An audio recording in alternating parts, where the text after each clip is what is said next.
Hi everyone, welcome back to the channel. My name is Leanna and today we're finding solutions for 6 common complaints because honestly, I'm at the end of my rope sometimes with all the complaining that's going on. Nobody's looking for solutions and it's just negativity and complaining and this is wrong and that is wrong and the sky is falling. And honestly, if that is your mindset and you're so negative and you're so unhappy, that's going to come through in your business and in your business practices, and it's not going to be good for your business. So I want to find solutions because I believe that if you know what you do or what you can do to deal with things, that means you're being proactive, which is a much more positive way to do your business. And the happier you are, the happier your business is going to be. So we're looking for solutions today. Now, I do want to sort of just pin up here is complaining about something all the time is different than needing to vent a little bit. Everybody has something frustrating that's happening and they need just to vent it. They need to get it out there, maybe get a little bit of support for it. And there's a big difference between complaining all the time and not looking for any solutions and needing to vent. If you need to vent, absolutely go right ahead and do so. I have Paul. I vent to Paul all the time and he has me. We're very fortunate that way. But if I didn't have somebody in my life that understood my business, I absolutely would go to my favorite Facebook group or whatever, and I would vent there because I would need that support. So that being said, if you need to vent, go right ahead, go right down into the comments and vent away. I will listen. It's good. Okay, so we have 6 common complaints that I have found solutions for. My solutions, they may not work for you, but they work for me. So the number one is returns or lower ratings on low priced items. So you sell something for $14 and you get a 4-star review or you have a return case opened. Sellers have been complaining, oh, I only made $8 for that. Why are they complaining? Oh, it was only a $14 sale. Why are they complaining? Oh, you know what? They got a really great deal. Why are they complaining? And I think those types of sellers have forgotten that, first of all, buyers don't care what you earn. That's not what they're focused on. Buyers are focused on what they are spending to get that item. And I think sellers have forgotten, especially on Poshmark, that it's not just a $14 sale. It's a $14 sale plus shipping. So on Posh US, that $14 sale, the buyer has spent almost $22. On Poshmark Canada, that $14 sale is a $28 output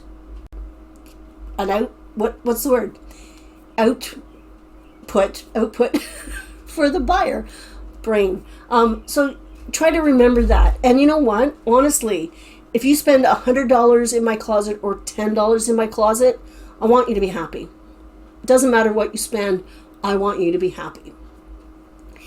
If in your business model, if you are finding that all your complaints and all your returns are on these lower priced items, the solution, don't sell those items. Stop selling lower priced items that are giving you all these reviews, all these returns. Just stop selling them. That is a very oversimplified solution, but it is a solution.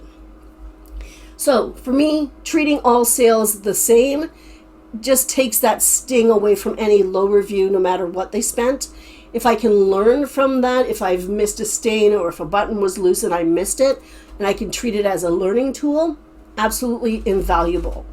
If the review is 4-star and says other or doesn't say anything, I just chalk that up to you can't make everybody happy all the time. And I let it go. That's it. Okay, moving on. The next one is lowball offers. Okay, frustrating, absolutely. Number 1, lowball offers are not insulting and not disrespectful. Those words don't belong with a lowball offer. In my opinion, an offer is a business transaction and it's nothing emotional. I do wish that we had more control over offers because like on eBay, we have a minimum offer feature that I would love Poshmark to implement because I think a lot of sellers would really use it because a lot of people are very fed up with getting a $10 offer on a $80 item. And I understand that. I understand the frustration. But again, I treat all offers the same. It doesn't matter what it is, I treat them the same. I know, I get a notification I have an offer.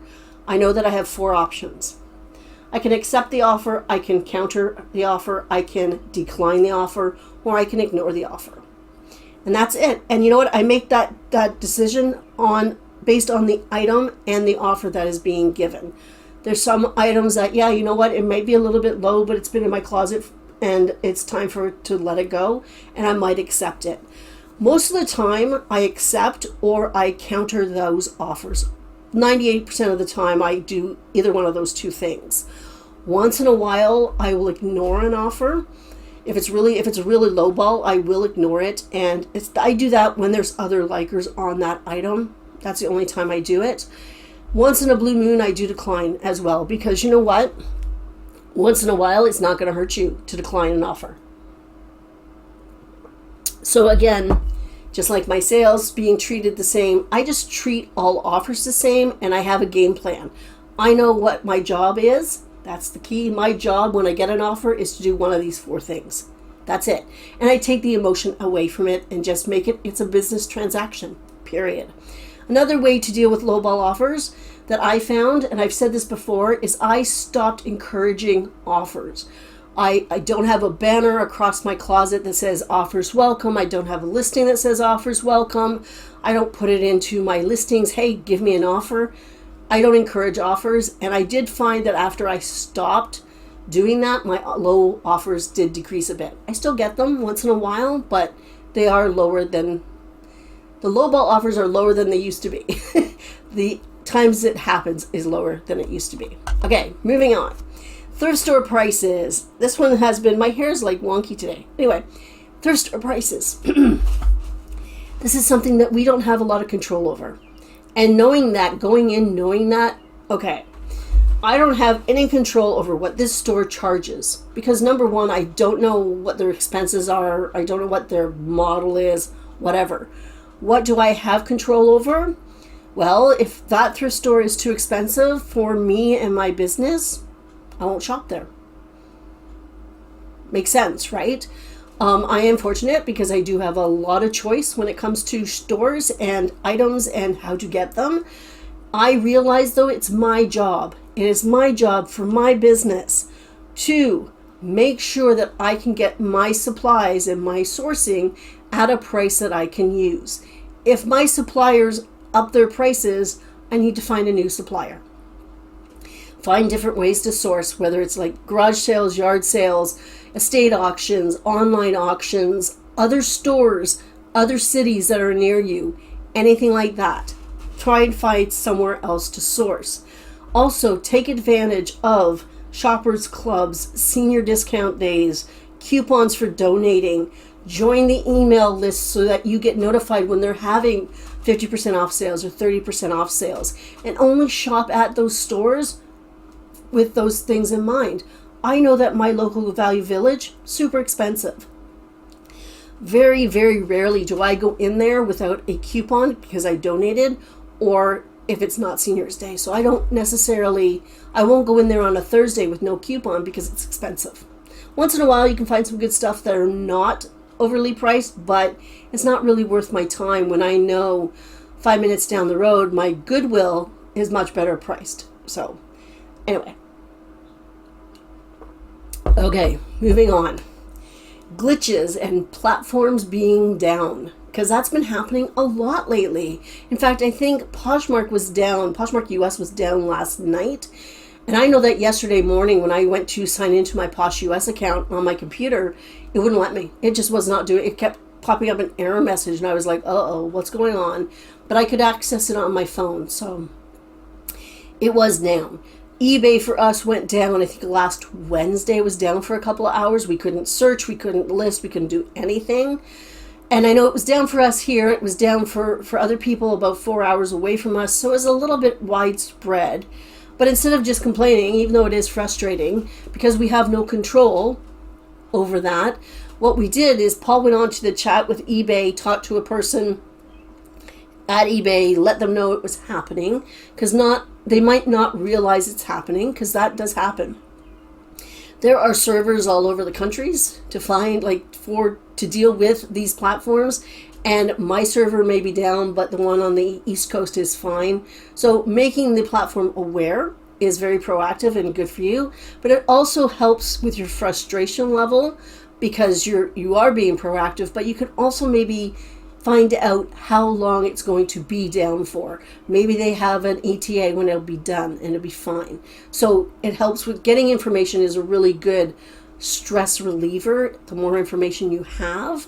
So knowing that it's sort of out of your control and doing something proactive to at least try to relieve that stress is great. So what else you can do is, you can find something else to do with your business. As simple as that is, just go on and do photographs or go sourcing or do whatever it is you can do. You just have to maybe switch up your day a bit because there's nothing you can do. So there's got to be a saying about if there's nothing you can do, don't worry about it kind of thing. It's like, it's out of your control. So why worry about it? I don't know. Anyway, number 5. We're on number 5. When buyers don't read the description, and yeah, it can be frustrating, 100%. But you know what? If a buyer asks me a question and the answer is in the listing, I just, I take it as an opportunity to engage. And you know what? The more you engage with your customers, the better your business is going to be. I believe this 100%. So you know what? I answer the question. I am not snotty with them and I don't say, well, the answer's in the listing. I don't do that. Because you know what? Customers are going to remember how you made them feel. And if you ignore them, if you don't answer questions, shame on you. Answer questions. And number 2, if you're snotty to them, they're going to remember that. And I can guarantee you, they probably won't buy from you. But not only that, you give them a bad feeling about you. You give them a bad feeling about the platform. And if they remember, hey, you know what? I was on Poshmark, but everybody was really snotty to me or they ignored me. I'm not going to shop on Poshmark anymore. You have to keep that in mind as well. So when they actually ask me a question, when it's in the listing, I just answer the question. It's going to take me just as much time to say the answer's in the listing, and I could just say, yeah, the waist is 31 inches. So why not just answer the question? This one is also, it's really good. It's a good thing for you if they don't read the description. If you get a return and they say, hey, there's a flaw, and you say, well, yeah, you know what? It was noted in the description. You didn't read it. That's on you. So you protect yourself too if they don't read it. So you can kind of take it like that as well. This one is really funny though, because I find the people that complain about buyers not reading are sellers that don't read Facebook posts. I don't know about you, but I've been in a Facebook group and somebody will post and it'll be maybe a bit long and they'll be doing this and talking about this and they ask a specific question and people don't read that far down or they just latch onto the first sentence and they don't answer the question. This happens more and more. So sellers don't read either. So keep that in mind. But anyway, the last one that people, believe it or not, are complaining about. And they complain about other people's successes, which makes no sense to me. You know what? I think if you are being successful, if you are having a good time and you're making sales, yay, fantastic, wonderful. Because if you're making sales, it means that I can make sales.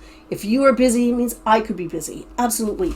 I never take it as competition. I never take it as, oh, they're doing so much better than me, I'm a failure. Never. Because you know what? You don't know the whole story, for one thing. And yeah, that's basically it. You don't know the whole story. But really, what I find with the complaining about other people's successes, I find that if somebody is always bragging, and there's a difference to, hey, I had a really great weekend because I ran a sale, that gives us information. Oh, maybe if I run a sale, I can make that much money too. But if all they do is brag, and there have been people on Instagram, every Monday they show the stock. They don't say anything about the brands or what they made, or they ran a sale, or they did a show, or anything. It's just like, oh, look at my stack. Or at the end of the month, they show the closet insights or their 90-day totals. And there's no information. It's just a look at me, look at me, look at me. Those kinds of people, I do complain about them because they add no value to the community. All they want is the recognition and the adulation of everyone. And I just unfollow those people. Those accounts, I ignore them. I get rid of them. I don't follow them because all they want is to take. They want all the attention. They want the pats on the back. They want the admiration, but they're not giving back to the community. I applaud people who have these success stories that say, yeah, you know what, I made $1,000 this weekend, but I did a show and I ran a sale, or you know what, I had this really great coat that sold for $1,000. When they give you information that you can use for yourself, that you can learn from, I love those kinds of people. I love those kinds of successes. So you know what, stop complaining about people's successes, learn from them. That is my solution for that kind of complaint. Anyway, that is it for today. It is Friday, yay. I don't know. I'm a reseller. I don't know days of the week normally. Anyway, that is it for today. I hope everybody has a fantastic weekend. If you want to complain or vent down below in the comments, go right ahead. You're welcome to. Anyway, that is it for today. I'll see you guys later. Bye.